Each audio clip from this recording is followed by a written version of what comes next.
knew it would be a success story that for some reason the universe / my idiocy tried to make it harder.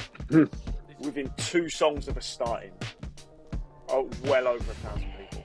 Well over 1,000. And like, it proves that if you want something enough, like it's the Richard Branson quote always sticks with me. No, if you get an amazing opportunity, say yes and find out how you'll do it later. Yeah. And then as I going back to what I said at the start, it proves that everything will be okay. That was the thing. That was where I got up on a high horse again, bang, down. And that took a while to overcome. Yeah. But it's made me a better coach. You're a failure, deemed a failure in the eyes of society. There is still a stigma around divorce when there really should not be. Everything works, eventually. So why I have used this thing to delay moving careers when I wasn't happy, starting something that I wanted to do, starting a hobby that I don't think I'll be good at. Like this is my reminder to put myself out there. Go. So Rob, we're coming to the end of January and pretty much almost a month into most people's New Year's resolutions and a month since our 2022 review and 2023 plan. So how has it gone? How's the first month of this year been? Have you started any of the things we set out in that episode before? Well, considering I've never been a cardio doer at all in my entire life, apart from back in my sprinting days, winter training, but you wouldn't really call that cardio because it's very specific, right? In the last month, I've probably done more cardio in frequency and volume than I've ever done in my training life since I stopped sprinting, which as a 40-year-old adult is shocking to say. There's no element of me that's proud of that because I should be looking after my goddamn self. So that's one thing. That's gone the right direction. Did you ease into it? Or did you just go all hell for leather and realise this is hard? So I did the proper research on what I need to do. I've read so many cool books on the subject because this is for a very specific thing, obviously. But I properly eased myself into it, doing zone 1 stuff only. But what normally happens is because I enjoy intensity and I enjoy working hard and I enjoy challenging myself, there's always that urge to go, just speed it up a little bit more. Go on. Chuck some intervals in at the end. All this stuff I'm not meant to be doing yet. There's still that urge there. But if I did that, you guarantee it'll kill me and I'll be like, I'm not doing that again. I didn't enjoy it. I'm not doing it. It's too hard. Don't want to do cardio. You could say a Tabata is technically aerobic because even though the first one's a max sprint, it sort of becomes aerobic as she starts to fatigue, right? That's the rational argument. Exactly. It's so bad because now I'm the algorithms change, so now I'm getting all sorts of aerobic and cardiovascular challenges. Geezer randomly just pops up on my TikTok explaining some tips about the 2K row.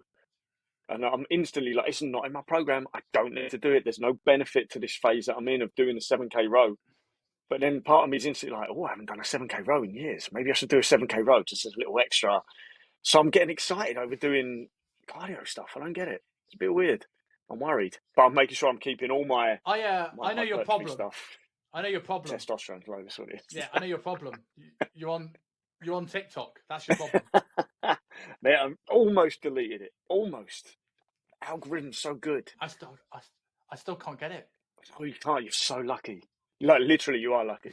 It's so good that as soon as you think, right, I'm done with this. This is junk. It's wasting my time.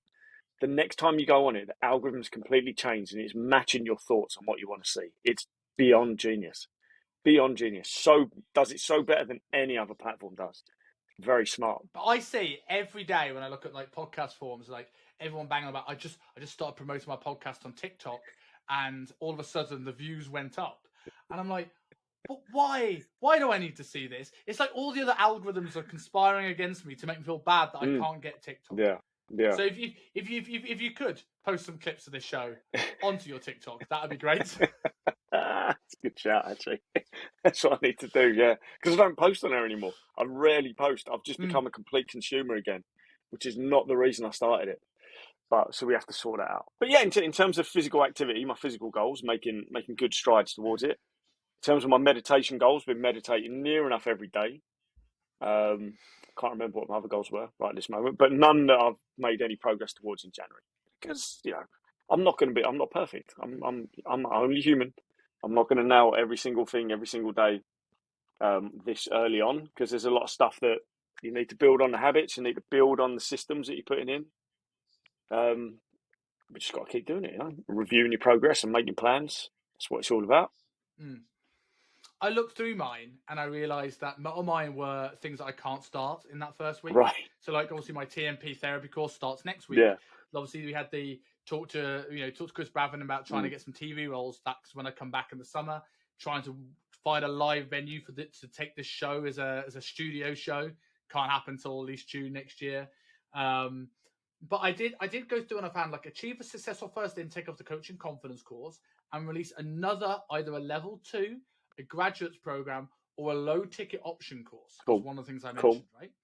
So obviously I'm midway through coaching confidence. I'm getting great feedback, which is good. But I've also, this week when Ellie's been away, I filmed, and I showed you beforehand, an entirety of a HIIT personal training level 1 education course, which is going to be my low ticket placeholder.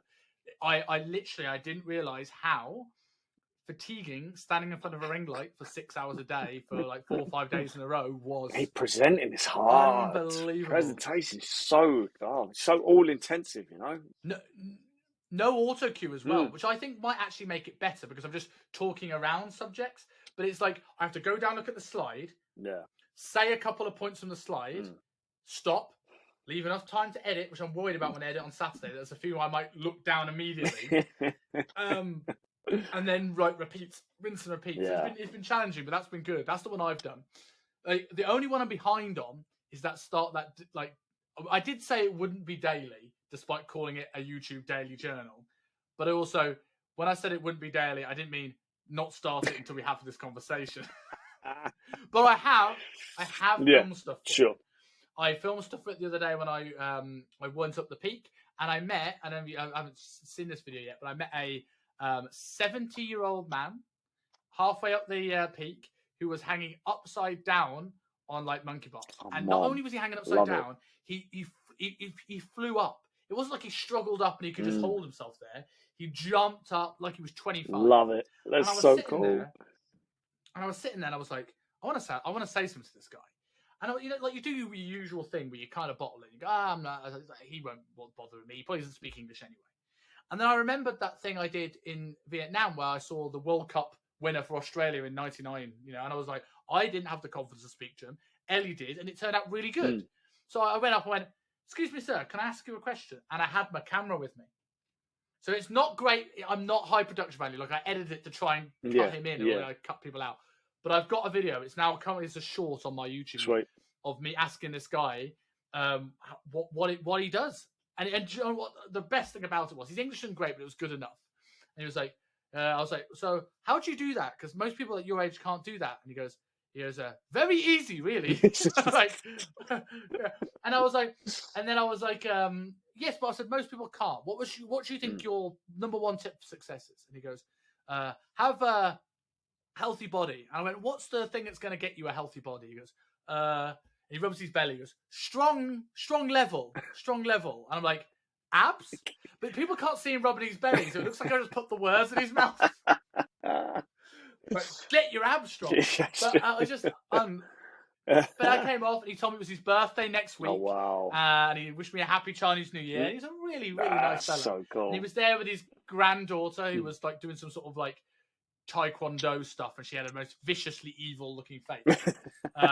I'm sure she isn't. I'm sure she's like a Taekwondo. Of course, face. Quite a competitive face. But but that is my success ratio so far towards that. But before we get on to the main topic of the show, I do want to say something to you based off a top episode we had a couple of weeks ago. I did my first float tank. Come on, I saw. And now you're completely enlightened, completely grounded. Yeah, I'm getting ready to wear a Buddhist monk robe and shave my head tomorrow. But I was so pleasantly surprised, right? Like, remember we spoke about this the other day, and I was like, I told you about that time in the 15 minutes in the sauna when I was really, really anxious about just not having anything to do. And I'm very much a believer that people say they don't have time to meditate, probably need to meditate twice as long. So I was like, if I can't do 15 minutes without some sort of dopamine hit, I need to do an hour. So, but I was terrified because I just like, I'm going to hate this. And then everyone says, and you said to me as well, right? Need 2 or 3. Like, you don't expect much from one. And I generally think if that is not expecting much from one, I'm really looking forward to next week because I thoroughly enjoyed it. It's a game changer, It man. didn't feel like an hour. Mm. It didn't feel like an hour. And I remember like the first bit, I was sat there floating away, and I was worried about feeling claustrophobic, and that's what people have asked me about. And I closed my eyes, and it felt like, you know, when you close your eyes, you feel like you're moving loads, but you're not. I look up, and I'm in the same spot, and then I turn off the light. That was the game changing moment. And it felt like, you know, like maybe like meditation, but like, you know, when you're like, you're not asleep yet, but you're not awake either. Like, I don't think I fell asleep at any of it, but I wouldn't be surprised if I did. But I was in that half doze state. Yeah. And for the first 10 minutes, I was almost like, not fighting it, but just sort of like trying to go, I'm going to get some answers. I'm going to clear my head. I'm going to come up with an idea. And I realized, no, my whole point is to not do that, not even think about it. And ideas will come to me if they do. And if they don't worry. And like, it felt like I was like away for 5 minutes. Who knows how much time I actually passed. And then I came present again, realized where I was. And then maybe it was a bit longer, and then a bit longer, and then a bit longer. And by the end, I felt like I was properly relaxed. But one thing I wasn't prepared for. So I knew that if you had any cuts or scrapes, you put your petroleum jelly on it, and like, you know, because otherwise it will hurt, right? So I had a blister from my hike in the morning, and I did that, and it was like a bit sore, but not too bad, right? I didn't give the same love and attention to chafing. And after walking around chafing the back of my thighs in my, sorry listeners, in between my butt crack, and the reason why I made sure I told you about the butt crack is because you go in butt first. Of course. And I'm so glad I brought swimming shorts, because I went in, jumped out in so much pain, and I went, I'm putting the swimming shorts on. And it just took the edge off it a little bit. Oh, wow. But I loved it. And I bought 3 instead of 1. I went in just to try 1. And I bought the intro package of 3, so 2 more to go. That's exactly what I did first time. It's because you don't get enough done in that first one to satisfy your curiosity. There's so much more. You're like, no, need more. It's just like, it's like your body and your brain knows there's something in this. We need to keep going. We can't just stop at 1. Unless you're the type of person that just has a terrible time of it, is extremely claustrophobic, gets salt in your eyes, just can't settle. In which case, again, it's a sign you probably fucking need it. I felt like I really enjoyed it and I got a lot of benefit from it, but it felt to me like I just relaxed, which is great. If that's the case, it's worth it for that alone. But I'm sitting there and go, like, even if I didn't know all the stuff that you mentioned and things I've heard on Rogan and things that my mate James has said to me, like I was sitting there going like, well, I haven't got anything profound from it. So like, I probably just need to keep going and just waiting. Like I'm not expecting my life to change. Just to be able to have that bit, you know, when you go for a walk and you come back with a good idea. Yeah. I haven't had that yet. And I feel that I think I'll get, like, when I get properly relaxed into it, I reckon that stuff will come more. 100%. It'll give me my weekly break. 100%. Yeah, and the other thing is, well, you've got to think, when's the last time that you took an hour to just relax with zero stimulation, zero dopamine hits, no one near you? Like, okay, and now it's kind of shocking that we have to find these experiences like sitting in a pitch dark body temperature saline tank, you know. But obviously there's benefits. It's mental. Yeah. But it's mental. Imagine if you went 15 years ago on Dragon's Den and go, I've got a salty pod and I want you to sit in it for an hour with no lights on, and we're going to charge you 100 quid, in this case 90 quid an hour to do it. Yeah. I'm like, everyone will be like, I'm out. Whereas now this has become like a global business thing. Yeah. And it shows you, it's an indictment of the way the world is. Because like, even if we, like for trainers that sort of look at sort of stress metrics, we look at HRV, we look at resting heart rate, we look at blood pressure. How many things affect blood pressure? Like sitting in a coffee shop is what people do to relax, but you're spiking some form of stress hormone because you're having a coffee. Or we're watching Netflix. Okay, it will be relaxing. You're not going to have major spikes in stress watching Netflix. But if you're watching a stressful show, you're going to get those little things. It's very rare you truly relax in today's world. No, we don't. Not we for really, that long. really don't. So that's perfect. And again, that's not the only way to do it. You could, if you are that way inclined, if you've got the tools and the mindset and the environment to do so, you could recreate that. I'm not saying you create a float tank in your bathroom, but you could recreate the environment of as little stimulation as possible, an hour just to yourself, in the form of meditation, because essentially that's what you're doing in the tank. You're just forced to, rather than consciously choosing to.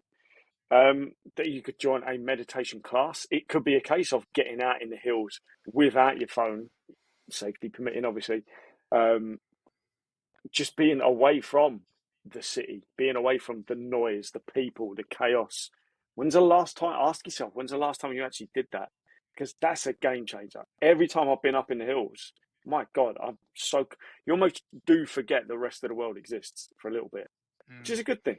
Yeah. It's a good thing, but you can't live up there. You can't stay there forever. You've got to come down at some point. I also think sometimes I like this week I've had, and obviously I'm not saying stay in Thailand early, but because no one's been in the house, there's been times where I've come back and I've just literally sat on the sofa and I've just looked at the ceiling, and like that almost sounds like you're bored. I was like, I found so relaxed and like very quickly, and I've just actually enjoyed my time. Like I started very much like the float tank. I started listening to those. You know that thing that's been going around Instagram that if you've got ADHD, listen to this little crap 10-second piece of music that goes all the senses. And like what a condescending piece. Sorry, but what a condescending piece of shit that people think ADHD is just like, oh, you just need to listen to this piece of music and you'll be cured. In this, that's like cleaning a tabletop and telling someone with OCD that your problems have gone away. Like, fuck off. But I do quite like that sort of like. Is it ASMR? Is that the word where you got the music where you kind of it feels like a surround sound in your headphones? So I listen to that and then I just take them off and look at the ceiling.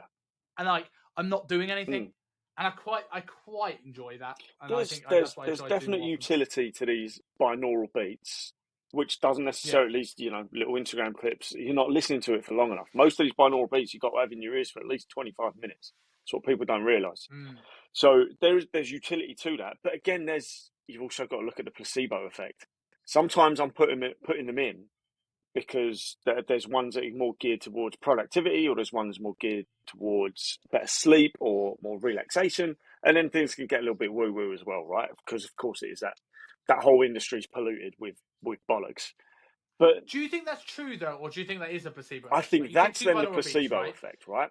Yeah, like they're in the same track, but if I title them differently on YouTube, you'll watch them for different things. Exactly. And go, oh, I'm getting this thing. Exactly. And if you know what waves have which effect on your brain, then all you need to do is just look at the wavelength that you need, the frequency that you need. But it's so easy. It gets me sold into it. It gamifies the process. I go on my app, which look the artwork on it's incredible. The routine of going through it's incredible. Reading the stuff about it as you press play, and there's music playing in the background as well. Like I love it all. That's how I get it done. If I were to choose any other version, probably wouldn't work. Probably wouldn't get it done. But you have obviously got to take account for that placebo effect too. But yeah, the idea that a 4-second clip on Instagram would have any effect in any way, shape, or form is preposterous. Beyond preposterous. Therapists going out of business left, right, and centre. Therapists go on a strike because the music on Instagram has taken their careers. Good Lord. Just like what? Yeah, man. Yeah. So moving on to our main topic, we thought it would be a good thing to kind of like almost as a little bit of a follow up from our initial optimistic year in review post. Although we talked about how shit 2022 was. Yeah. So it wasn't that optimistic. But talk about 5 successes we've had in our life, or like 3 to 5 successes we've had in our life, and 3 to 5 failures that we've had in our life. Okay. And I was saying I'll explain this why as we go through it. But I don't know about you, but I found this a really interesting and surprisingly difficult task. Okay. Yeah. And I say surprisingly difficult. It's like the thing I thought would be easy was hard, and the thing I thought would be hard was easy. Yeah. So, do you want to start as like finish with the doom and gloom? Or do you want to finish with the success stories? Are we starting successes or are we starting failures? I think the biggest lessons are going to come from the failures. So I think we do the success stories first. I'm on exactly the same wavelength. How many have you got on your list? I list? just did 3 of each. So if I start then, because I've got a couple of extras. You can get a little bit depressing. So I did 3 of each before I went, oh shit. But it's all good. So my first success story is probably the earliest one that I can probably think of. And although I'm sure I have things I can think of as a child when I remember it, but it's what we spoke about the other day, and that was walking the length of Wales. Sweet. Because it's not just about like walking the length of Wales. That people are going to listen and goes, yeah, that's a success. That sounds impressive, and you'd be right. It was a hard thing, and it was one of the most brutally hard things I've ever done. But the roadblocks that came in the way and how this even event came to happen solidified this as like, it's almost like I knew it would be a success story that for some reason the universe / my idiocy try to make it harder. Hmm. They started to put things in the past. So it started off like how it came about. Me and my mate were in a pub in Aberystwyth, and in Aberystwyth, like you know how you go for a beer and then you have a few beers and you get chatting and go, oh, let's have a few more stronger drinks, and you have like a vodka coke or something like this. Well, in Aberystwyth, you used to get something called a gar, which was 4 vodka and any mixer for £3.50. So we're many gars deep, right? And we decide, should we walk the length of Wales? Right? And like, how many people have said stuff like this when they're drunk? Yeah, of course. And like, the most people would go, "What a stupid idea! I'm not going to do something like that." And the fact that we actually shows she stuck by it. Do you know what? We're going to do this. Is I think a big testament, because I knew that a lot of people wouldn't have. Yeah. So we get ourselves ready. And the night before, I'm going to go, there's a couple of months later, we get all the kit. And the night before, I'm going to stay at my mate's house who was doing this with me. And then we're going to drive up to Prestatyn, and then walk from Prestatyn, which is near Blackpool area, and go down towards Chepstow by Cardiff. And the night before, we get some stuff. Got some massive Tesco's in Stratford. And we go there, and we get all the stuff. And I've had my bag on all day, right? And his mum goes, first impression, never met his mum before. She goes, can you take the trolley back? I'm like, yeah, sure thing. And I'm a 19-year-old lad, and I was like, what do you do when you're on a shopping trolley? You jump on the back and ride it, right? But I completely forgot about my backpack, which was gave me a bit more of a counterbalance the other way. So the day before, I face clamp on the car park. Geez. First impression was mum. I tear a massive gash in my knee, rip my hiking trousers to shreds, and that means I had to limp the first 4 days. We're looking 12 to 14 miles a day, and we're looking up mountains. Oh. So I almost took us about the race before we did it. And then halfway through, my first mate, sorry mate, I'm not friends anymore. We just lost contact, so I'm sorry that I'm calling you out here. I won't name him, but he bottled it. And he said that his chafing was too bad, so he wanted to call it a day halfway through. I'm sorry. I know chafing's uncomfortable. We've just spoken about how uncomfortable it is in a float tank. But you just couldn't hack the mental test of doing this. Yeah. So I continued on my own for 2 days. On my own, lost in the middle of Wales. Who knows what would happen? Jesus. Had to jump over. I had to jump over a bull. There should be bulls in Wales. These things aren't allowed to catch, but it was definitely a bull. And he just, as I was going over a stile, he just stuck his head over, and I had to leap over this bull because he wasn't moving. I was like, "Excuse me, can you move, please?" He wasn't doing it. There was only one way to go, right? So I just had to leap. And then I recruited a mate who lived in Denbigh in Wales. Never done anything like this. He was a big party animal I used to go out with in Aberystwyth. And he'd never done anything like this. So he brought this tiny little rucksack. So we got on his first day, we got some reeds, and we put the pans and things, attached it to his bag. And we're going through one of these fields, and also the pans are clanging away. And have you seen the film 28 Weeks Later? Not 28 days. Yeah. 28 weeks. You know the scene where Robert Carlyle's running through the field and all these zombies come over the hill? Imagine that scene, but with cows. I think that's more scary. I think they must have thought there was a cowbell on the side of his thing. So they're sprinting towards us, and there's like 50 of them. And we run, and we hide behind a bush, like a holly bush, and it gets up so its nose is touching my side. And it literally, I'm just still, hoping that he doesn't move forward. And it turns, I look at my and went, leg it. So we run, and we leg it. So we got through all that, and people think, oh, it's just walking. But me and my second mate I went through, we've never had a time where there's been a silent moment. We're very good at going back and forth. It's like if me and you did a hike, right? I don't think we'd end up having nothing to chat about. We did 12 miles in silence because we were just so mentally and physically drained. Yeah.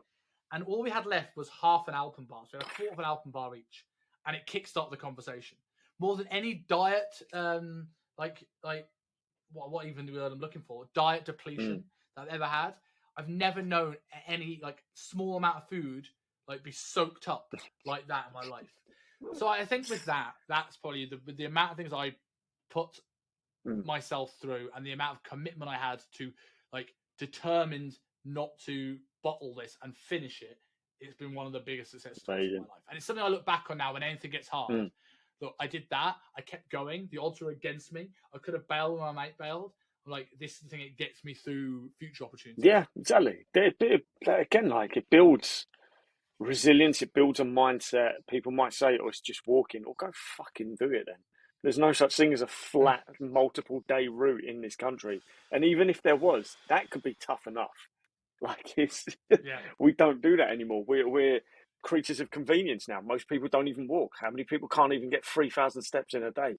It's shocking. So that's a huge achievement that you did that, man. And just you saying it makes you want to go and do it. I'm a sucker for this stuff at the moment for adventures. Mate, if you want to do, I mean, I would do offer. Well, there's two reasons why I would do the office dyke again. I'd also do coast to coast. Okay. But the reason why I like to do office dyke again, one more time, is me and my first mate were very much into pubs. And we liked our beer. Okay. I still like my beer. And we were going to do write the office dyke pub guide. So go down and we'll go to all the best pubs and we're going to rank them. Yeah. And we're like little, like rather than 5 stars, like 5 pints. So like food, atmosphere, drink selection, service, this kind of thing. Like almost like the pub guide, and then publish it. And then when that mate bailed on me, my other mate was a person that just had like rum and cokes. And I'm just like, I can't continue this thing. It doesn't work the same. No. So if you want to do a pub tour of Office Dyke and make up for lost time, I am keen. It would take about 12 days. Yeah. There's 187 miles, depending on which book you read. Somewhere between 177 and 187. Wow. And you will climb more styles than any other path in the world. Fun fact. Does sound phenomenal though. Coast to coast sounds good. So you haven't done coast to coast yet, but you have. No, I haven't. The only one I've done is Office Dyke. Right. And loads of big hikes here in Hong Kong. Yeah. They're all in one day. They're all in one right. day. Got ya. The Eight Immortals was hard. There's one called the Eight Immortals where it's super steep up. Dragon's Back is one here. It was super steep up and it's a ridge, flat ridge, and you come back down. But the Eight Immortals, you kind of go this brutal trek up, and then there's 8 peaks, and it's hours long, like 8 hours worth of hiking. And we're like, nah, I loved it. I thought it was the best view in Hong Kong, but I'm not doing that again. No. Jesus. What's your first one? First one, I'll do the deeper ones later. The first one was a festival that used to be on a yearly basis in Essex, just outside of Chelmsford, by the name of Brownstock. And it started off as like a small family festival. They would get a DJ tent in for all the ravers. They'd have a stage for the bands. And each year it got bigger and bigger and bigger until they were getting some pretty phenomenal guests in. Dizzy Rascal headlined one year. The Darkness were on. Example was on one year. There was all sorts. Like it started getting bigger and bigger and very, very commercial. And sadly, no longer do they do it for multiple reasons. But we were always playing. My band, were always playing in the venues that the owners of the festival and promoters for the festival and presenters and other bands and all sorts used to go to. So we ended up kind of getting to know them. And because my band has never taken a single gig, song, recording session, rehearsal seriously ever in our lives, there became a bit of our reputation that we were fun guys, right? So we see all these local bands. You still see it now. You still see it with guys older than me. People taking it too seriously, way too seriously, that it's their art. And they're looking for label recognition and all these things that you do not want, right? And we've learned this, right? We way back, we nearly had a contract with Warner Brothers. Tim Burton was telling my guitarist how much he liked our stuff. Ridiculous, right?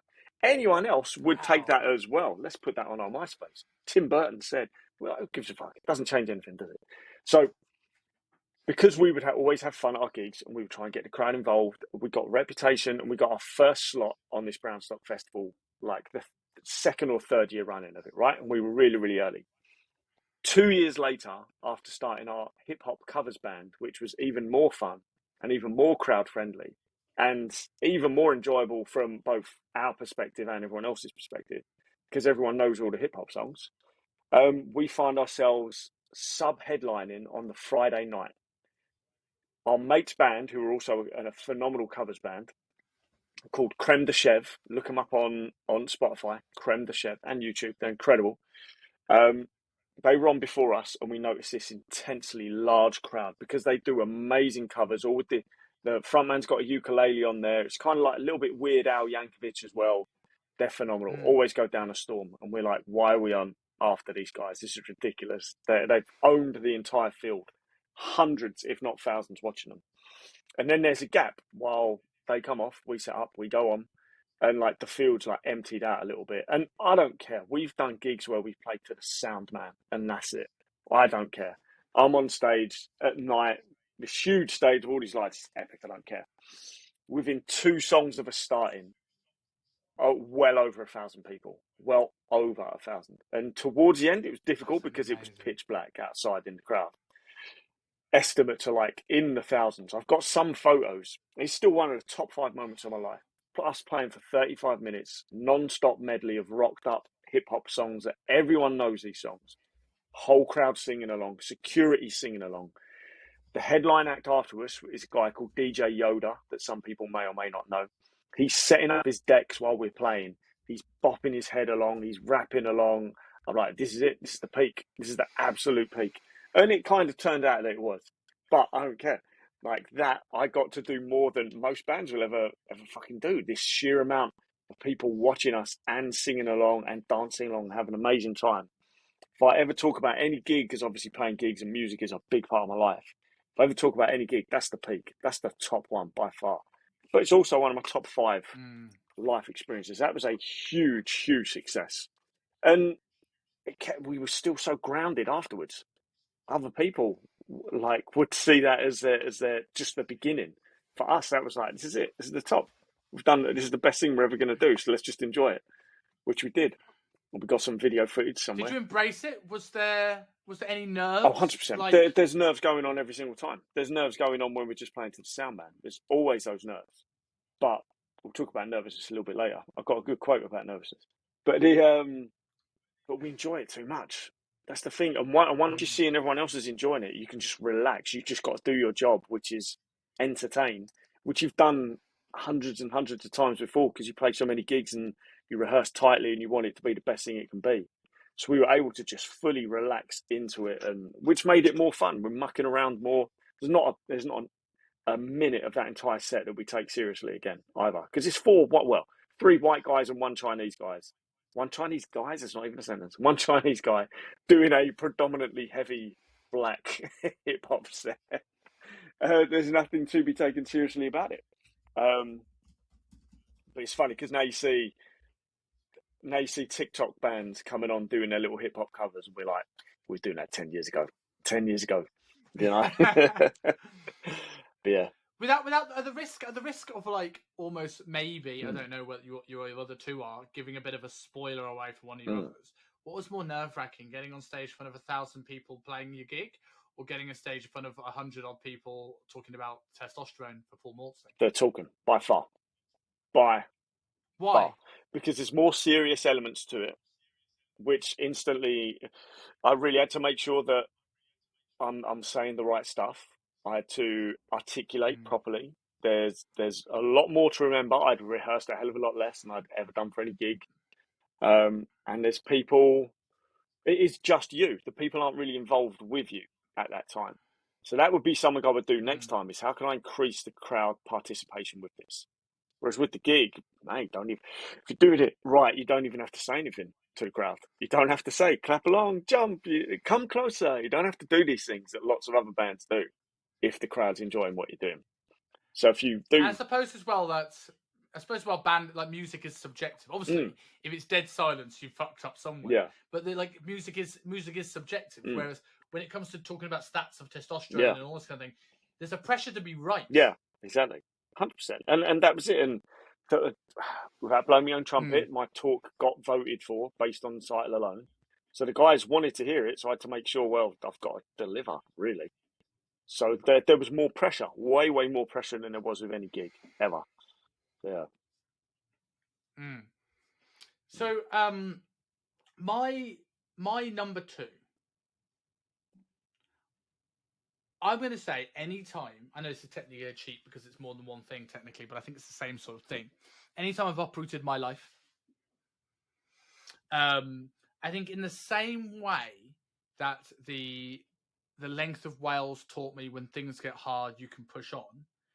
I think uprooting my life has told me no matter what you worry about and what you fear might happen, or the worst case scenario, things tend to work out okay.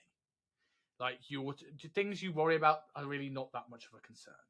Like the first time I uprooted my life, I only went to Birmingham, and then the second time I uprooted my life, I moved over to London, right, to work in Shoreditch, and I couldn't afford, about. Let me tell you the story about me getting ready for that job. It was my dream job at the time. How things have changed, and I was just the week before I got the job offer. Bear in mind, I had to travel up to London twice for the interviews. But a week before I got the job offer, I was in a taxi on the way back from a night out. I was working technically 3 jobs at the time. So I had PT, I worked in a promo for a nightclub in the evening, and I worked as a butler for hen do's on the weekends to try and make ends meet. Really struggling. And about a week before, thankfully I got my last interview out of the way, but the week before getting the offer, I went out night out, came back in a taxi, put my card in a machine to pay the taxi driver, get money out, and hit my overdraft limit. And I had to run away from this taxi. So then I get the job. I'm like, yes, this could be the end of this. And I go home, and I know this sounds like a failure, but it's like this isn't, because that's unfortunately happened way too often in my life.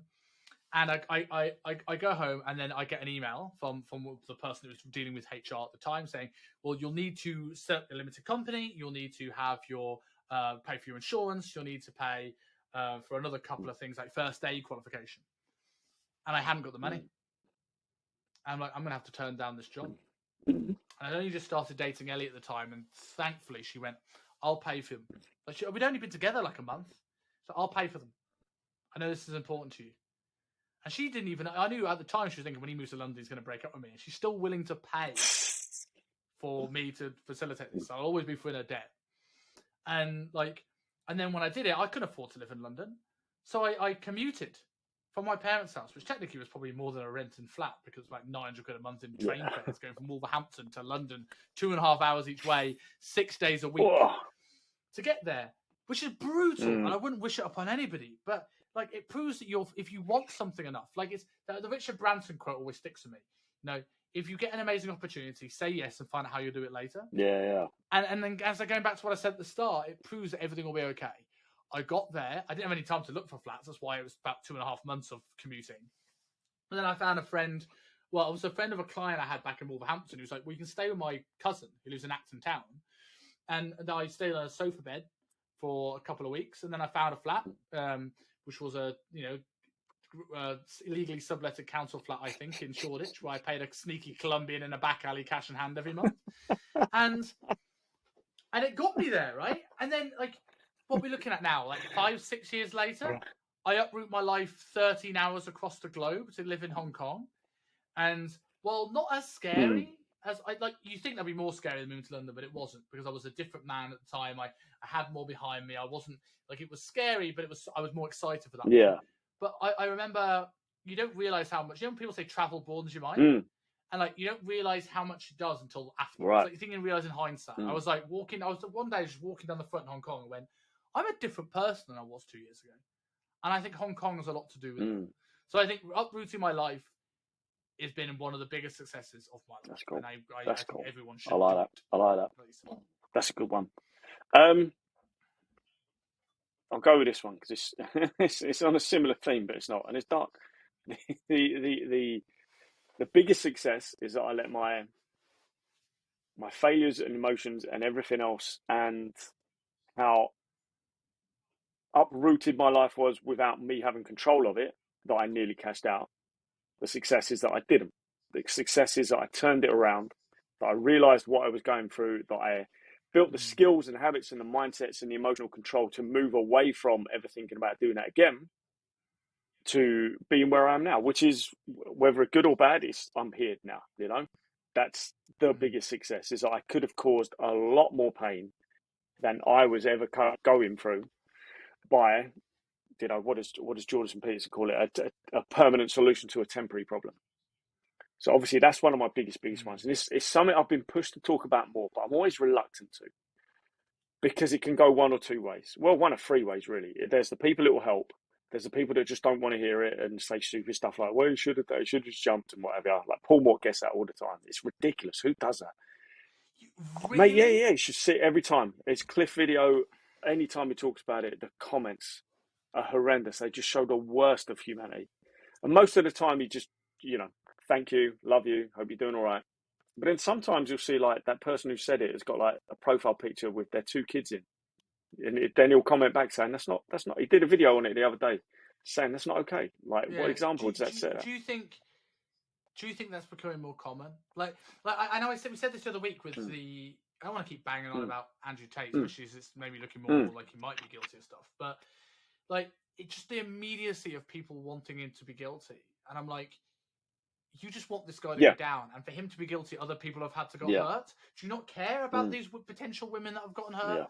And I just think more people are like that now, where they Mm, see, like, I mean, I know this might be the third person you're about to say, but the other thing I tend to find that when people talk about these things, you get, especially as a bloke these days, and this disgusts me, but the amount of times where you'll get, sorry, I'm not saying all feminism is bad. I'm really, really not. I'm talking about the people, the small subsection of feminism where there is a anti-men mm, rhetoric where it's like, whoa, boo-hoo, you know, you've had everything handed to you being a mm, bloke, and now you have some struggles. You know, mm. like, you know, if you can't handle yourself, maybe you should have jumped. Sort of attitude, which I think is absolutely It's despicably horrendous. disgusting. Yeah, yeah. I've had this theory for a while. Obviously, it's not rooted in any sort of actual psychology or brain chemistry. And I'm reluctant to say it on the regular because too many people take offense to it for the wrong fucking reasons, which proves my point. The depression almost has this like ego behind it.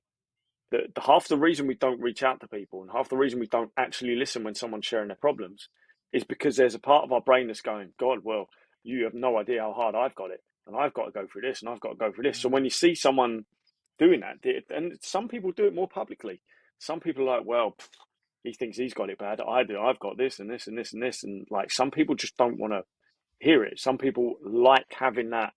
That's becomes part of their character that they've got it worse off, Mm. whether that's true or not. But if that's your mindset, then yeah, of course you've got it worse off because you believe in your thoughts that are telling you that your life is really, really fucking bad when it's really Well, not. exactly, right?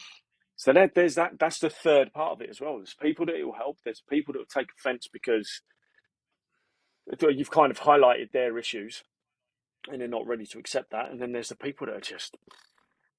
Duncan Trussell said the world's a forest of cunts, really. So what can you do? You just got to accept that some people are.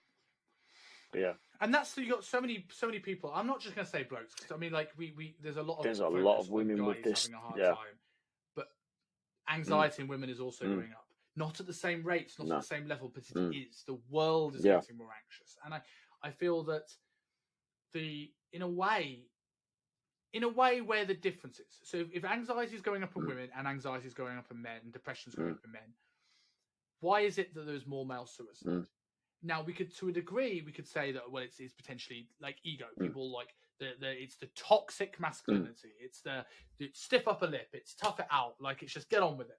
Okay, you could say that, but it could also be the fact that I could be wrong, and you know, I'm very happy to mm, be wrong. But if somebody feels that they're going to get like lashed upon with, just, you might as well do mm, it, or boo hoo, you've had everything handed to you comments, then people just then hide themselves even more because they know it's going to get backlash. mm, I always come back to, and again, it's not a depression post, but it was we said this on the feminism thing. I don't want to make this a feminine podcast at all, but it highlights this sort of ethos. I did a post when the horrendous incident happened to Sarah Everard about, men need to do more to help women, and I think more men would, if every time they didn't put up a post, there was somebody to knock it and criticize it and say, you did it mm, wrong. You supported us in the wrong way. And the first comment I got was an ex-colleague of ours mm. who said like, well, you put this video, and then you put up a video where you were on a webinar with somebody who's not been nice to women. I was like, well, I didn't do his stuff. I didn't condone it. I didn't tag this person in the story Yeah. going, greatest man alive. Like, and I think the same thing happens with mental health, where people are more, maybe Mm. foolishly, don't speak up because they're worried that it's actually going to get the That's wrong that's a kind of huge attention. reason why people don't. That's a huge reason why people don't do it. And the amount of posts I've done over the years, especially on International Men's Day. where there's always going to be backlash from a female is strange. The male suicide rate, obviously, it's like 1 in 4. Is it 1 in 4 I now? may have that wrong. I may be saying the wrong thing there. Whatever. If it is, that's I don't think it's 1 in 4. The fact that we almost believe it, the fact that it's not hard. Sorry, That I hard think to it's like believe 3 out of 4. 3 out of 4 suicides are men. Right? That's what I was looking for. 3 Yeah. out of 4 suicides Okay, are men. that even so, right? even so. So when you highlight this, there's also a backlash argument that says, well, the male suicide rate is higher, but more females actually attempt suicide, and men just choose the more brutal method. But that's not a positive argument. That doesn't detract from the fact that more men are going and doing this. If anything, that's trying to claw back. No, we own suicide. We own it. How dare you? Yes, it's passive aggressive, isn't it? It's not. Well, what can we do to help bring anxiety down across the board? It's like we have it harder as women. I'm like, I don't give a fuck who has it harder. I don't want anyone to have it harder. And I 1,000% agree with that so much. And I do think. And I do think that I've said recently that I hate the term toxic masculinity. It means nothing. But where there is a grain of truth coming through some of this stuff is that I do think when women speak out, their friends are more, oh, look, come on, Jan, let's have some glass of wine and some ice cream, let's look after you. They are more supportive. Where the traditional thing, bloke says, I'm a bit sad today. Here's a mate, Dave. What a cunt, and which isn't bad. I'm not against banter. I'm not one of these people that says you shouldn't have banter in case it offends people. But I do think it's that it's not as commonplace. No, not at all. People Still not openly talk about struggles. Still not. One day, who knows? Maybe that's what we have to rely on with AI. Maybe it'll be AI can help us. Going back to your point there, what like to make this a positive thing and to highlight the success of this. Why do you think you became the 1 in 4? What as in why did I get to that point, or how did if 3 out of 4 suicide attempts are, why did you get past this? Why were you not part of the statistics? Because I had enough leverage to not do so. I had enough of awareness of the people that would be hurt. I had enough awareness of things I still wanted to do. I'm not talking about material things. And I'd thank God of the things I'd already done in terms of like some Paul Mort courses and other stuff as well. People I listened to, Jordan Peterson, etc. There was enough of that retained in my brain to highlight this is temporary. This isn't the way to go. This isn't the end. And like I say, in terms of leverage of knowing who I would hurt and how it would hurt them, man, that just created even more pain. But it's the biggest thing when it comes to people who cash out is they don't think of that. People say it's a selfish act, but it's not. It's at that moment in time, they think they're doing a selfless thing because they feel like a complete burden. That's the problem. So it's not. Yeah, in a way, it's selfish, but it's selfless as well. Yeah. I also think suicide is a misunderstood thing because while there is, for every suicide attempt that is like that, there's someone that feels worthless, someone feels trapped, someone feels there's no way out. There are conditions. I read a great post after Chester from Linkin Park committed suicide, and he had various troubles. I'm not sure it was bipolar or schizophrenia, but he had something. And someone with a similar condition spoke out. Like one day, she woke up. And she was having a wonderful day. She got a coffee. She was at a beach house. She had everything she wanted. She looked out the sea. She was like, "This is great." And her brain went, "Jump out the window." And she obviously didn't do it. She stopped herself and she went, "No, why on earth would I do that?" But if someone is not in control of their mental faculties, it might not be depression. It's not. I'm sad. I'm going to go to a cliff and jump. It could be a more like an instant curiosity and bang, off you go. And you by the time you've realised what you've done, it's too late. Yeah. And I don't know whether this is a vestiges of ADHD, but my brain sometimes does stuff like that. Now I will never touch wood, and Mum, if you're listening, don't worry, I will never do it because I'm too petrified of death and too much I want to do in my life. But like I have it where you go over a bridge and I don't know if you've ever had it. You go, what happens if I just jumped off that? Maybe there's a name I'm for looking it. over I'm on a skyscraper and I'm like, what happens if I just leaped off the side? And I'll never do it. But imagine if someone didn't have that part of their brain to stop. They could just do. And I think when we label suicide as selfish, we don't have the complete picture. Mate, 100%. What you're talking about there's a name for it. It's the call of the void, where some people think there is a natural suicidal ideation in a certain amount of people, which again could be wrongly wired neurons, mismatched brain chemistry. Who knows? They don't actually know. But there's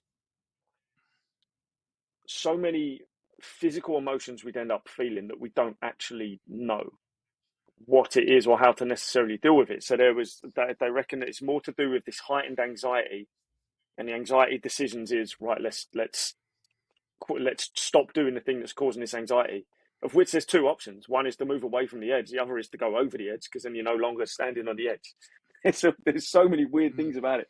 But it's such a weird thing to read about. I'll have to dig up the stuff when I got the time. But yeah, the call of the void. It's like I say, some people won't have that filter to them. Go, no, I'm not going to do that.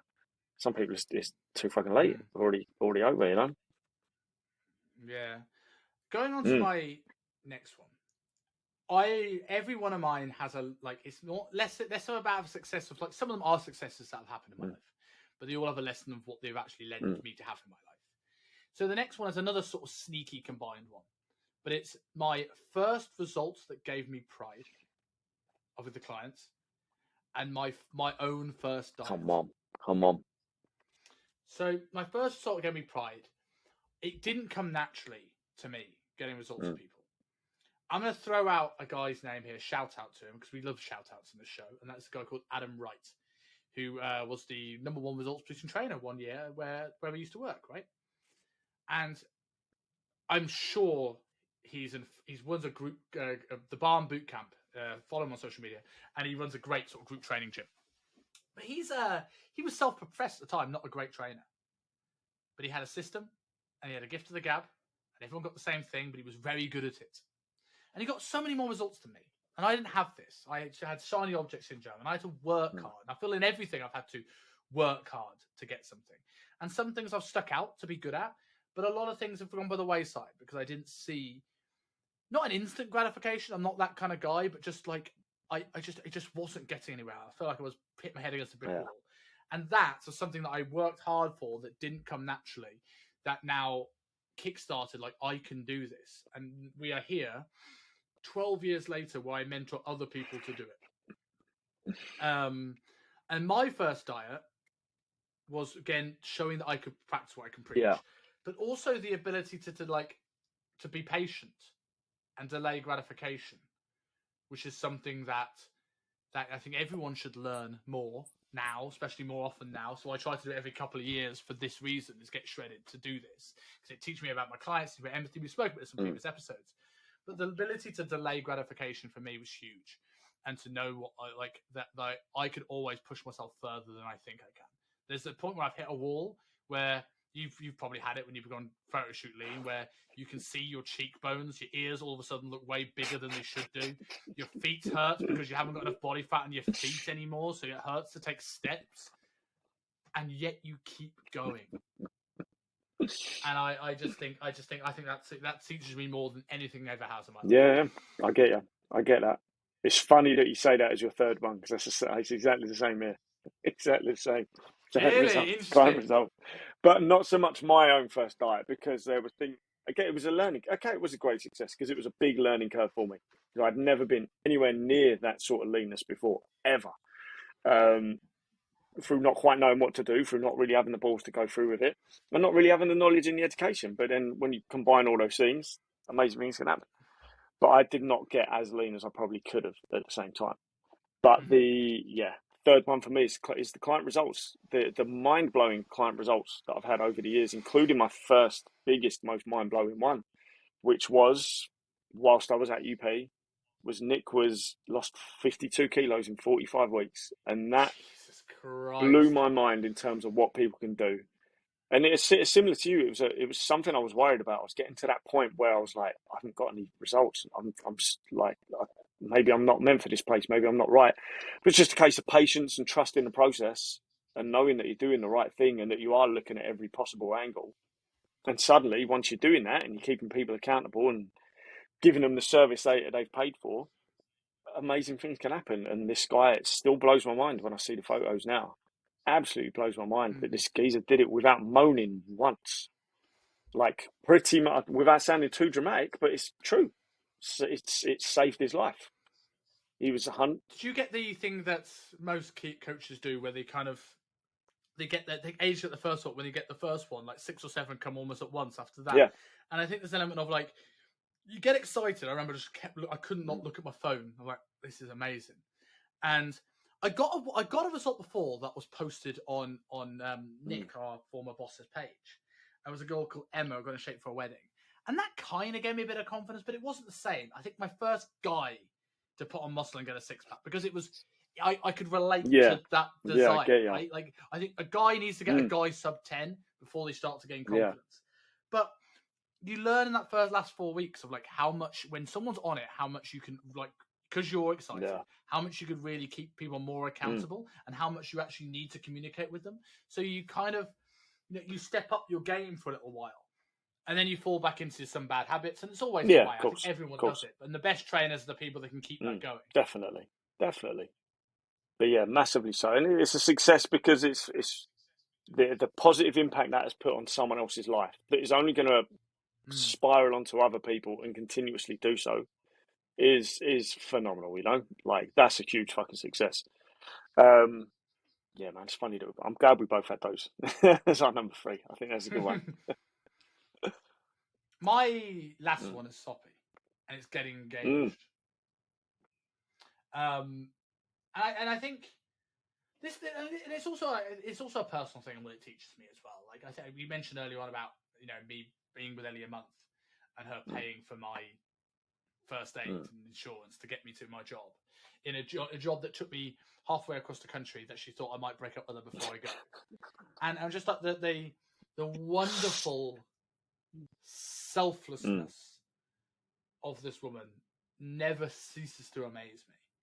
But like I think I've spoken about this in previous episodes, but if I'm not, this is probably the darkest, most personal bit of the show that I've done. Is that I've always, a lot of the reason why I got into the gym, and a lot of the reason why I saw Triple H as the big sort of role model to getting in shape, was I saw this person come out on stage at the Royal Rumble and everyone was captivated by him, and he had a physique. So I went, oh, so the physique will get the attention, and the attention will come onto me. Because I was someone who, like, only child, never really was massively popular in school, went through various phases of bullying, and had a constant thing of sort of like, as a kid, friendship groups kind of getting bored of me, relationships being dumped by relationships with girlfriends getting bored of me. And, even now we've had an issue, I'm not going to say on air right now, because I still, by the way, still don't know about that situation, of constant things where friends I'm just not as valid to them as other people are. And that always has played on my psyche, always, still to this day. And then to sit there and say, I've been with Ellie like 9 years and we've gotten closer and this person truly has my back through thick and thin. It's something that, yes, I've got friends I've had for life that I still think have got my back, but I've never really felt that in the same way. And so the big success is tying that amazing woman down. But the small success of this is I've never planned a day in my life that worked so fucking well. So I was always wanting to do it, and I was getting very, I'd say like, just the thought of, I don't like big purchases because I've never been great with my money. So the thought of spending over £1,000 on a wedding ring has scared me. So engagement ring. So I didn't do it for ages. And then she got a really bad ear infection. I had to spend a couple of nights in hospital. It terrified me. I'm getting this done. So in 2 weeks, I've got a range of friends, sort something out. And my game was to propose on the big wheel in Hong Kong. And then I had a secret house party ready for it. And like literally the night before I was going to do it, she was like, so what I was like, I need a reason to get her out the house and dressed up without letting her know there's something special going on for a random Saturday. So I had this voucher my client got me for Christmas. So I was like, I'll take her out for that dinner. I said, dress up. I'm going to spoil her this weekend. And Ellie was always good at making these jokes of like, oh, you better not be You know, like you better not be posting me like in a football match, or you better not post me doing this. And she randomly went, "You better not be posting me using your client's voucher," which technically is true. I wasn't. But by the time the proposal happened, that's the only thing that would have happened that day. All the festivities were happening afterwards. So like, fuck. So I panicked and I went to Pandora and got like a little like pair of earrings. There's like to throw her off the scent. Yeah. So I went and I got some flowers and I gave the flowers to the guys that own the big wheel. And I said, give her this and the chocolates and the champagne as she comes off. Had a photographer ready to take photos of us down the foot of Hong Kong. And then, so I got to this table and I handed her this. So I said I'd spoil you. And she almost kind of got excited. And then I opened the thing and it was earrings. Like, oh, that's nice. I'm like, yes. I can turn this around. I got there, literally on the morning. It was so foggy. And then this is the morning, this is earlier on in the day. I've gone back in time. She goes, you sure you want to do the big wheel? It's too foggy. I'm not going to say anything. I'm like, yes, I booked it. So I get on there. She's like looking at the view. She's getting all excited. I'm like, babe, I want to say something to you. Can you shut up? But said it. She said yes. I come off. Everyone gives a round of applause. We have the photo shoot. And I was like, I've got booked a rooftop bar for us. And I thought she'll never buy this. I was like, let's go home first. I'm sure you want to call your mum. And then we had all of her friends there. We had the Lion King playing when she came in, Circle of Life playing because she loves the Lion King. I was like, I've never had something go down so well. So I was like, that was an organisational success as well as a lifetime success. Pressure, fellas, you need to step up. That's how you do it.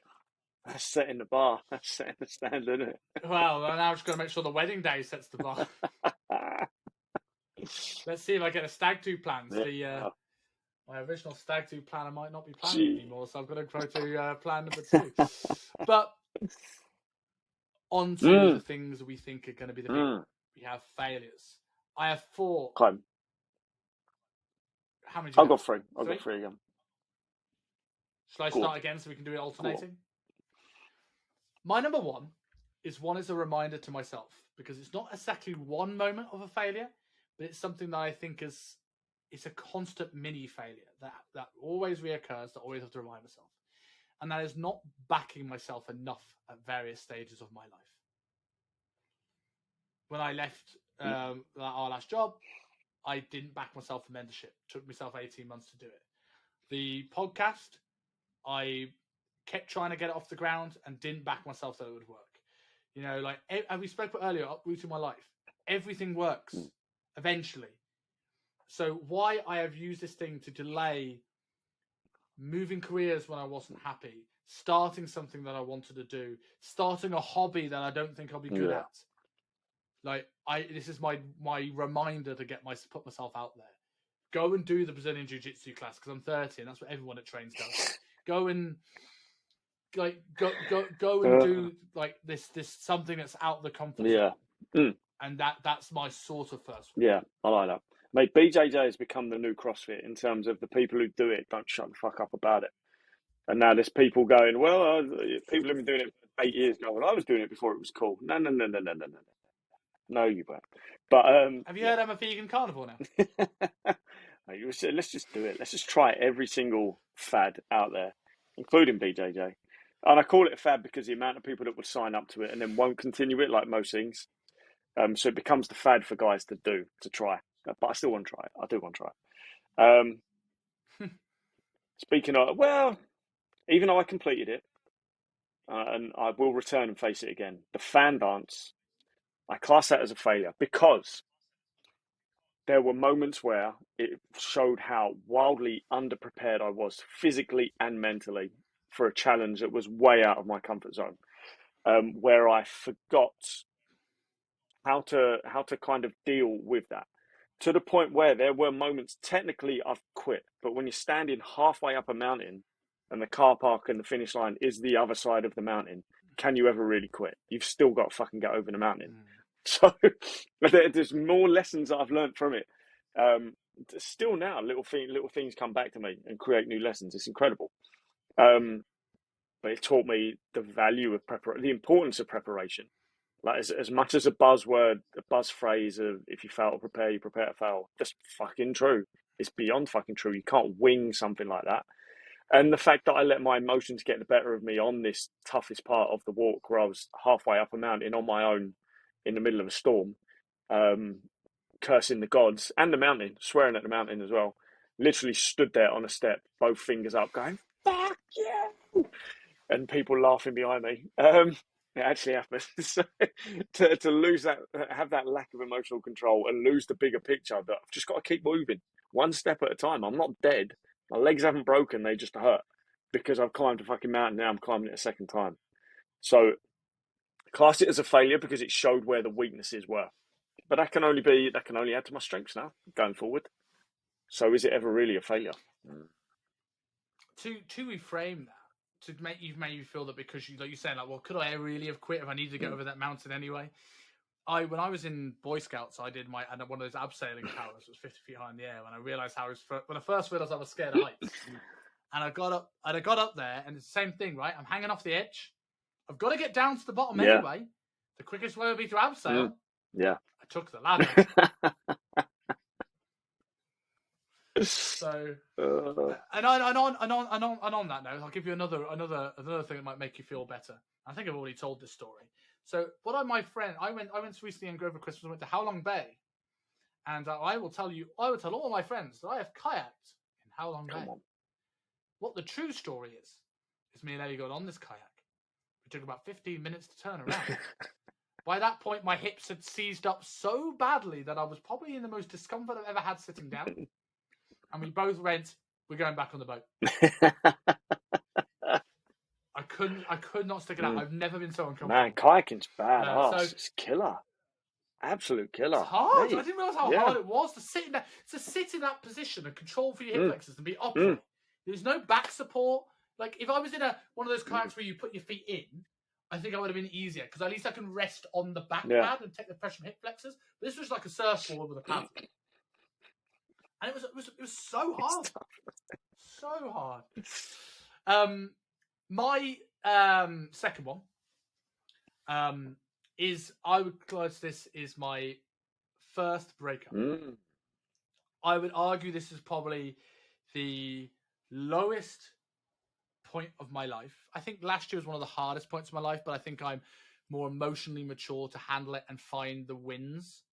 I wasn't emotionally ready to find the wins in a breakup when I was 19. And I don't think I've ever felt so depressed. And I almost, without, like, if Ellie listens to this and like thinks that I'm pawning after an ex-girlfriend, I almost put part of this as a success. And it's also the reason why I think love at first sight exists, but I don't think it's necessarily a sign of a long-lasting relationship. And the reason why I almost put it as success is I've mentioned this before when we talked about process, and I remember the thing that Johnny Cassell with the 5 out of 10 thing we spoke about on the Tinder trap, right? Episode. And I've never been that great at chatting up women. And like, it's always been sort of like I've had to work really, really hard and just sort of like, I've almost felt like I've gotten by with the skin of my teeth when I've managed to. And I remember I was on a bit of a roll when I went to university. And like, I couldn't find my mates. I was in the queue for the student union, and I was like, I ended up like learning how to talk to women because I had to, right? But I was on a bit of a roll, but it was always with like people I was like, okay, like, you know, that didn't bother me that much. And I remember walking into this event with my friends, and she was like a friend of a friend. And I looked across the room. I'll never had it. I went, Jesus Christ. Like, I want to speak to that girl. I've never been so compelled to speak to anybody. And the night goes by, and I'm a bit scared, and I'm not doing it. And at the end of the night, I did it. And like I remember walking home and like making the conscious, like, I've never got a start of a relationship so right. I got home and I walked to a door, and I gave her a kiss and I left. I didn't even take the offer to come in. And then the next time I allowed her to wait because of something she was worried about. Like, I nailed it like a blooming pro. And we were together like 10 months. And then it just sort of ended out the blue. Like, you know, like things do. In university, you want to do different things in different parts of the country. Things happen. And I could not handle it. Because it was like, I was so captivated by this person within half a second of seeing her that I didn't. I just thought I just saw most of my life, and it was in a way one of my biggest successes. One, because the actual seeing someone I like that much and actually managing to get a relation with that person was success, but also a success in my life of like I got through that in the sense of I spent way too long, very embarrassing 8 months of my life being miserable, the miserable friend that no one wanted to take out because I just was that person that was mopey all the time. But like it taught me, it was the first time I really hit a wall, and I learned how to I could pick myself up. But also, like, and I'll say it now. I was going to end the show with this, but like, I found it really hard to write the failures because, like successes, like you said, are like the end of a chapter of a book, right? They are the things like you go, oh, cool, we did that. Whereas failures, in hindsight, you look back on and go, well, actually, these led to something better, and all of these have. And without Lisa, there isn't an Ellie. And if I went and took back my breakup, or I did it myself to save me the heartache, or whatever other scenarios this could have gone, I've just put getting engaged as one of my successes. That wouldn't have happened. I would go back and I would take the breakup all over again. It's so funny that you put that as your second one, because mine's near enough exactly the same. What the fuck? Isn't it amazing how many guys, if you listen to this, especially if you listen to this on YouTube, comment below how many of these are similar for you too. And let's see how many guys actually have the same problems. We talked about people not speaking up. Let's all speak up together. Comment below if you have the same problems, because you realise we're all very similar, more similar than you think. Yeah, and this is why it's important for men to talk, because you then realise, shit, I'm not a unique, special unicorn. I've got the same problems everyone else has got. This is how we deal with it together. So mine wasn't my first breakup, but it was the the breakdown and subsequent breakup of my marriage. But at the same time, so the first thing that starts going through your head is you're a failure, deemed a failure in the eyes of society. There is still a stigma around divorce when there really should not be. There really should not be. Some people aren't just meant to be long term, right? So the biggest struggle I had, obviously, a complete lack of emotional control, no idea of the future, which creates severe anxiety. Obviously, there's anger, resentment, bitterness, not just at me, not just at her, but other people as well. All these things come rushing in, right? And which led to, some dark decisions later down the line. But again, it took me a little while. And I really have Paul Mort to thank with one question that he asked me on the first phone call I ever had with him. What is the gift? What's the gift from this? Now I'm deep in the middle of it at that moment in time, and the ego's taken over. Gift? What do you mean gift? It's the worst thing he's ever fucking had. What are you talking about? Didn't say that out loud, thank God, because he wouldn't have cared. So, and then you stopped masturbating, and all things fell into place. Then I got out of the cold shower, put some clothes on. But yeah, sorry, put carry on some Teddy Pendergrass, and the rest is history. But but the thing is, it's exactly as you've just said. Now, is it really failure, or is it just part of the journey? The journey can't all be ups. It can't be. So what's that? Okay, the gifts, some of which are personal, private, but the fact is that I'm here now. This is how I know it's part of the journey, because I'm here now. If it wasn't part of the journey, if it was the end, then I wouldn't be here. So it's all part of it. Okay, things might have gone down, some things have gone up, but it doesn't mean that it's now a constant route down either. It's all part of the journey which you're in more control of than you think, but life is always going to throw events at you. You can sit there and think you're not going to have these things thrown at you, and then you get a nasty slap in the face when it does happen, and you'll be even more ill-prepared for it. Therefore, your reaction, your emotional control will be even worse when it happens. But it's all part of the journey, So again, in a way, it was a failure, because it wasn't horrible. It certainly wasn't a horrible marriage in the slightest. And but in a way, the post events are part of the successes as well, which leads to other things. So it's funny. And if you look at like the things you've done now, so much of your business, so much of the episodes that we've had, so much like the ability you had to talk on testosterone and personal development, like how much of your career since has been related to personal development, personal development that you probably went into because you were going through a Exactly. divorce and you were in a hole to then start looking at some of the things to Exactly. make you feel better. Exactly. Like, those things wouldn't No. be there. You'd be in that bubble. You'd be comfortable. Yeah. You could say beforehand, I was just dipping my toes in. I was just playing around with personal development, not really ever committing. And then after that, it really, really hit home. Fuck, got to take this stuff seriously, and thank fuck I have, you know? My next one is, it's interesting you say this. It's I'm not going to secret marriage. I haven't been divorced, but you mentioned obviously like life will throw things at you. You think you're riding high, and something will come and slap you in the face. And I've had a number of those in my life. I will allude to a potential lawsuit threat without going into too much detail last year, which floored me. And I won't, obviously for the reasons that the reasons why it came in the first place, discuss that any further. But that really hit me hard. That something in my eyes so small, on some ways, in me speaking about hardships and struggles. So we spoke about earlier on, right? We spoke about hardships and struggles and how more men should speak out, and how I could potentially end up in a court for this. Scared me more than my life could ever imagine. But I'm going to go with another example with it, so I don't get into trouble with that territory. And that is, I mentored. I won't necessarily name him, although I'm sure he's talked about it in the past.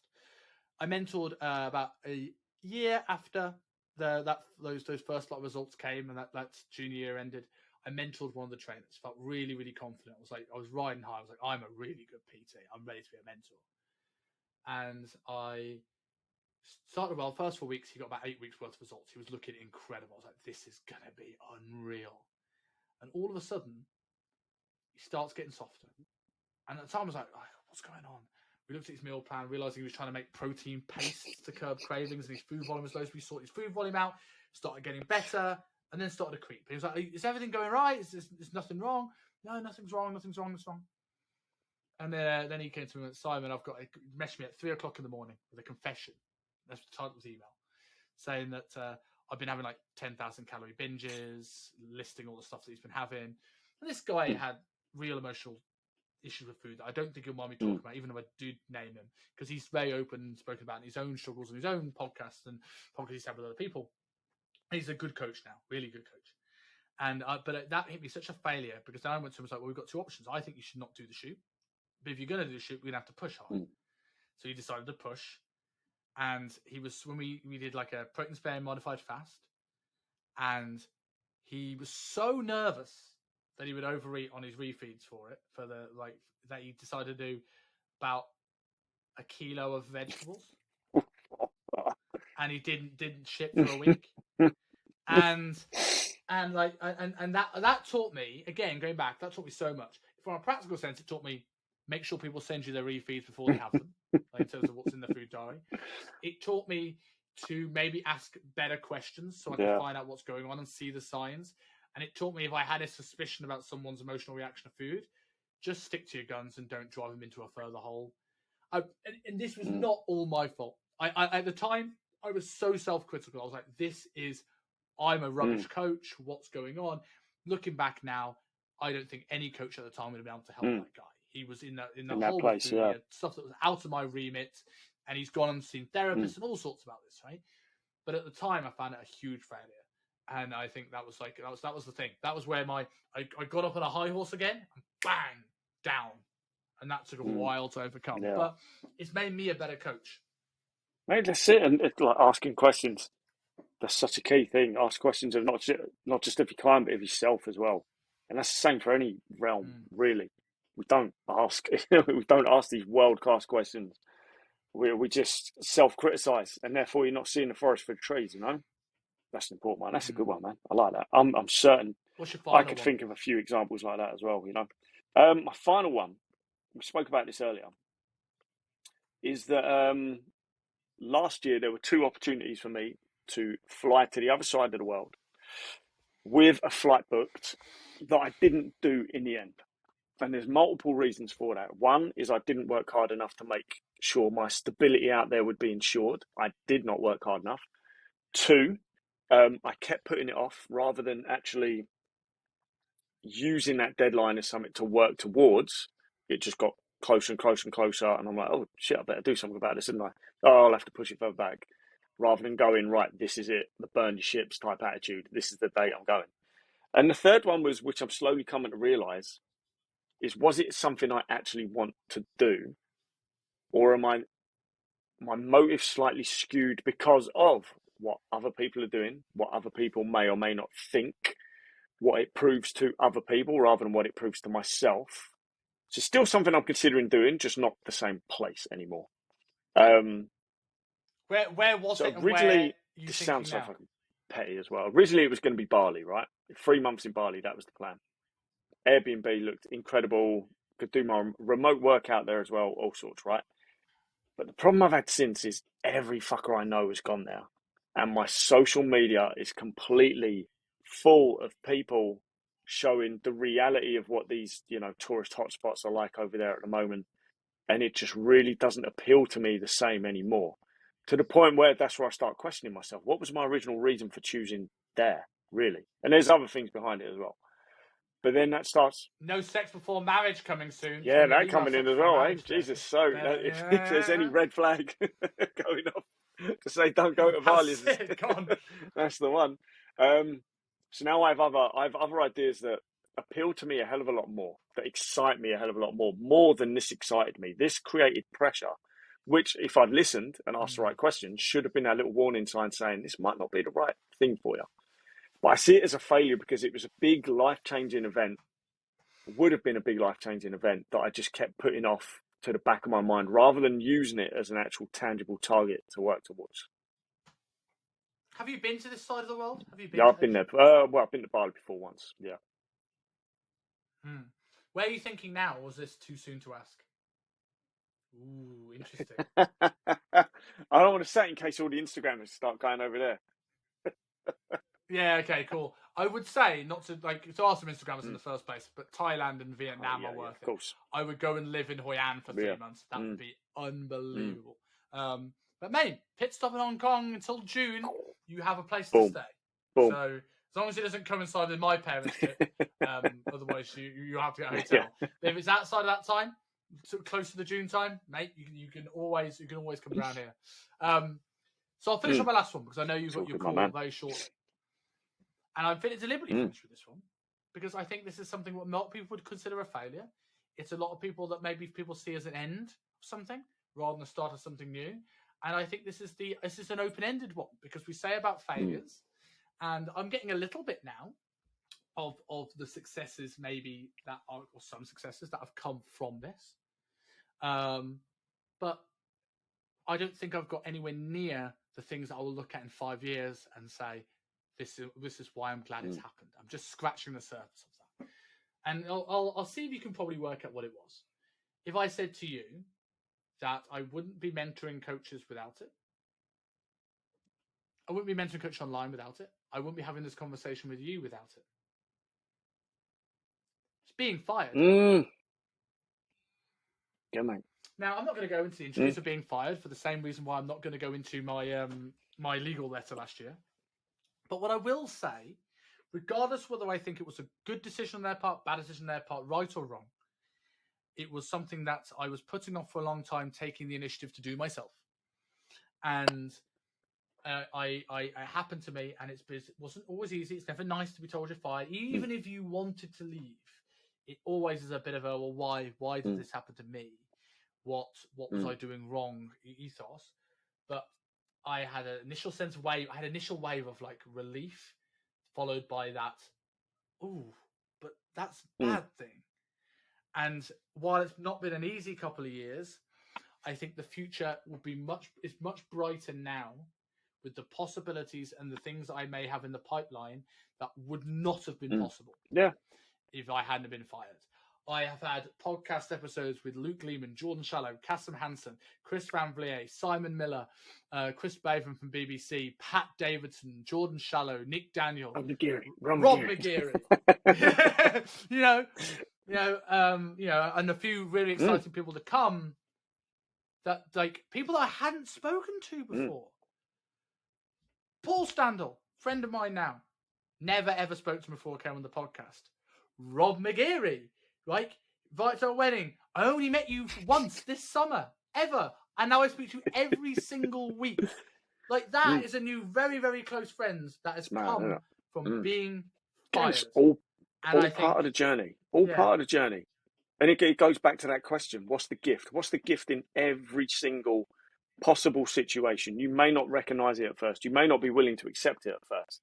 It may not reveal itself until later down the line. But if you don't look for it, you never flipping find it. How many people wear that sort of event as a badge of honor and talk about it for decades and decades without realizing the things in between that it essentially helped create, in a way, you know? And always, it also gives perspective, right? Like, for all the things that have happened, positive and negative, that I can say through where we used to work. And I don't want to go into it because there's a lot of good things. I'm the man I am today. I'm the trainer I am today. And I wouldn't have had the opportunity to move to Hong Kong. In the same way you spoke about your travel, ironically, in your last one. Like, I don't think I would have had the guts to move around the world. It was always something I wanted to do. And I was very envious of my cousin for working on cruise ships and just doing it before we had responsibilities. And if I didn't have an opportunity, I probably wouldn't have done it off my own back. So I will thank Ultimate Performance to the end of the earth for giving me the opportunity. Could I have done it on my own? Yes. Would I have done it on my own? Probably not. And I think that's something that's I'm glad that was the case. No, I get that. I would do it. I may not have been there as long, but I would have done it again. 100%. And I wouldn't be able to say that a year ago. I would not have been able to say that a year ago. I spoke so positively about the experience. No, I like it, man. I like it. So, on that note, we've now got things to work on. We're now not going to be scared of failure because it's going to be that necessary thing. And you now shouldn't be scared of your accountant that you're going to speak to now, because it's all part of the journey, my friend. Sometimes, even as an adult, you need to be told off and asked, "What the fuck are you doing, Rob?" to be able to make progress on this journey that we're on. Yes. So, closing statement. We're gonna post copywriting today, because that's what you're posting. You're promoting a lot at the moment. Or go and buy some copywriting stuff off Rob, please, because he deserves it. Tell us about Copyright Domination. So basically, with Copy Domination, which you'll find me on, I actually have a website for this one as well, copydomination.com. But it's a little bit old, and all the social media sites is either Copy Domination or the Copy Dom, just to be a bit kinky. And what I do there is I help you create converting and captivating emails using stories and human psychology to boost your conversion rate and turn your email subscribers into paying clients. I now have an elevator pitch. Why are you here? Oh, I fucking love that. I'm gonna do a plug today as well. As I've been saying to Rob, I've been filming a level 1 for my gym, HIT Personal Training. We're going to be doing a level 1 and level 2, a reverse dieting course, and a few other courses that aren't going to be done by me, but by the amazing coaches at the gym. Level 1, which will be done by me, should be releasing probably within the next 2 to 3 weeks. So if you're wanting to have some education, you're a coach, want to get better results with your clients, and maybe you're not ready to jump on the full coaching confidence course yet, this is a great intro for that. For people in Hong Kong, we are also doing a one-day seminar in about 3 weeks' time, going over how to build training programs and to teach you every single way of training your clients hard, including by training you hard. So if you're a sucker for punishment and you want to come and learn how to train hands-on and you're in Hong Kong or want to travel to Hong Kong, drop me a message at Kingsley Dutton. Subscribe to us on YouTube so you can comment about the things and how many of these are the same. And Rob, I will chat to you next week. My man.